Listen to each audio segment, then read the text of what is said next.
آپ کو پاکستان کی ہسٹری میں لے جاؤں گا کہ جب بھی پاکستان کی کسی بھی مین سٹریم پولیٹیکل پارٹی کو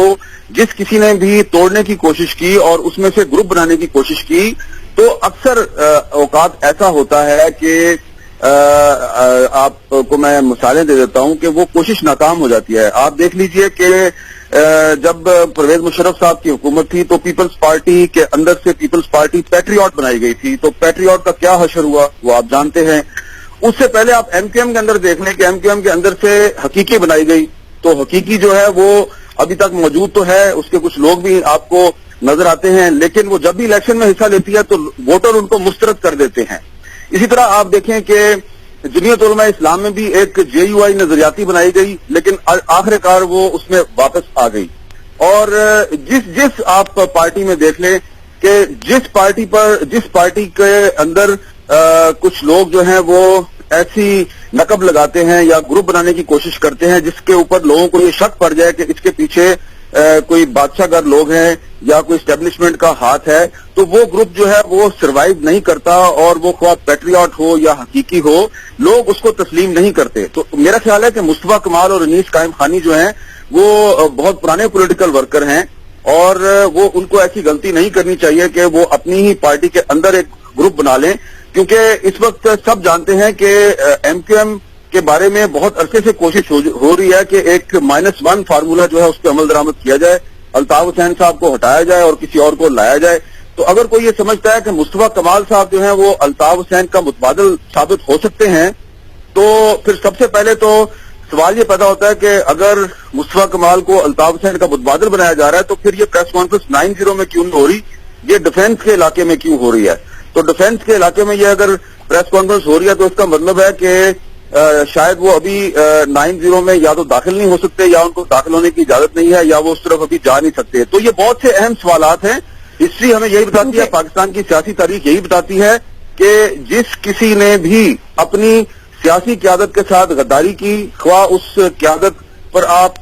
کوئی بھی الزام لگا دیں یا اس قیادت نے کتنی بھی بڑی غلطی کیوں نہ کی ہو, جس کسی نے بھی اپنی سیاسی قیادت کے ساتھ غداری کی وہ یا تو کوثر نیازی بنا یا وہ حنیف رامے بنا یا وہ آفاق احمد بنا یا وہ راؤ سکندر اقبال بنا, کسی کا نام پاکستان کے سیاسی منظر میں زیادہ عرصہ نظر نہیں آیا. وہ سارے جو ہیں وہ پس منظر میں چلے جاتے ہیں. جی اچھا عامر صاحب, آپ کی جانب سے بھی کچھ سوالات ریز کیے گئے, عام لوگوں کے ذہنوں میں بھی کچھ سوالات آ رہے ہیں, ان کے بھی آپ سے جواب جاننا چاہتے ہیں کہ عام آدمی یہ سوچ رہا ہے کہ یہ اچانک سے نہیں ہوا, 2-3 سال وہ سیاسی منظر نامے سے غائب رہے, اس کے بعد آ کر وہ اعلان کر رہے ہیں پارٹی کا, تو وہ کر رہے ہیں. ایک سوال یہ, اور دوسرا سوال یہ کہ پاکستان کی سیاست کو یا کراچی کی یا سندھ کی سیاست کو مصطفیٰ کمال کی کتنی ضرورت ہے, اس پہ بھی روشنی ڈالیں. دیکھیے مصطفیٰ کمال جو ہے نا اس کو اس وقت جو گلوریفائی کیا جا رہا ہے یا ان کو بہت ضرورت سے زیادہ ان کے کردار کو اجاگر کیا جا رہا ہے, تو اس کی وجہ صرف یہ ہے کہ جب وہ کسی زمانے میں کراچی کے ناظم تھے تو ان کا کردار اس وقت پرفارمنس بہت اچھی تھی. تو میں اس زمانے میں جب بھی کراچی میں ان کو آگے ملتا تھا, کئی دفعہ وہ مجھے اپنے ترقیاتی منصوبے بھی دکھاتے تھے. ہم نے جب بھی یہ دیکھا تو ایسا ہمیں نظر آتا تھا کہ ان کے پیچھے پوری ایم کیو ایم جو ہے وہ پارٹی ان کے پیچھے تھی, پارٹی ہی ان کو گائیڈ کر رہی تھی, بلکہ مانیٹرنگ بھی ہوتی تھی, پارٹی ہی نے ان کی جو پرفارمنس تھی اس کو گلوریفائی بھی کیا, بہت بڑے بڑے خطابچے بھی شائع کیے. تو وہ پورا ایک آرگنائز پارٹی ورک تھا. جو مصطفیٰ کمال کو بطور کراچی کے ناظم کے ان کی پارٹی چلا رہی تھی, وہ خود انڈیویجول حیثیت میں کچھ نہیں کر رہے تھے. تو میرا خیال ہے کہ اگر مصطفیٰ کمال ایم کیو ایم سے علیحدہ ہو جائیں گے تو ان کی پوزیشن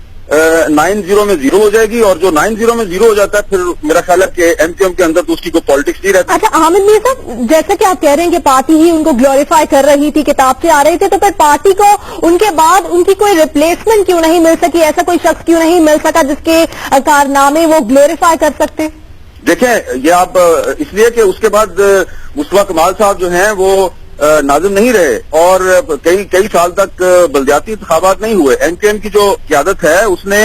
بہت سے ایسے لوگوں کو پروموٹ کیا. یہ تو ہم دیکھتے ہیں تمام پولیٹیکل پارٹیز میں کہ پیپلز پارٹی جو ہے اس نے آصف زرداری صاحب نے ذوالفقار مرزا جیسے آدمی کو بہت زیادہ پروموٹ کیا, ان کو بہت سے عہدے دے دیے. تو اسی طرح ایم کیو ایم میں مصطفیٰ کمال جیسے لوگ جو ہیں ان کو بہت زیادہ آگے لایا گیا. اسی طرح دوسری پارٹیز بھی ہیں جن میں بہت سے لوگوں کو آگے لایا گیا, لیکن بعد میں وہ لوگ جو ہیں کسی کے بہتاوے میں آ کے اپنی پارٹی کے خلاف کھڑے ہو جاتے ہیں. تو یہ صرف ایم کیو ایم کی بات نہیں ہے. جہاں تک مصطفیٰ کمال صاحب کا ہے کہ جی ان کو ایک مخصوص عرصے تک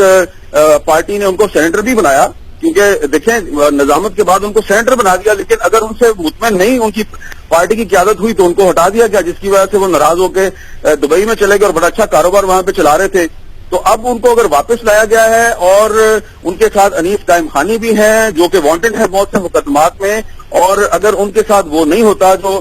باقی وانٹڈ لوگوں کے ساتھ ہو رہا ہے تو پھر تو جو کراچی کا آپریشن ہے اس کے بارے میں بہت سے سوالات پیدا ہو جائیں گے۔ بہت شکریہ حامد میر صاحب۔ اس وقت نمائندہ جیو نیوز افضل الدین ڈوگر نے بھی جوائن کیا ہے۔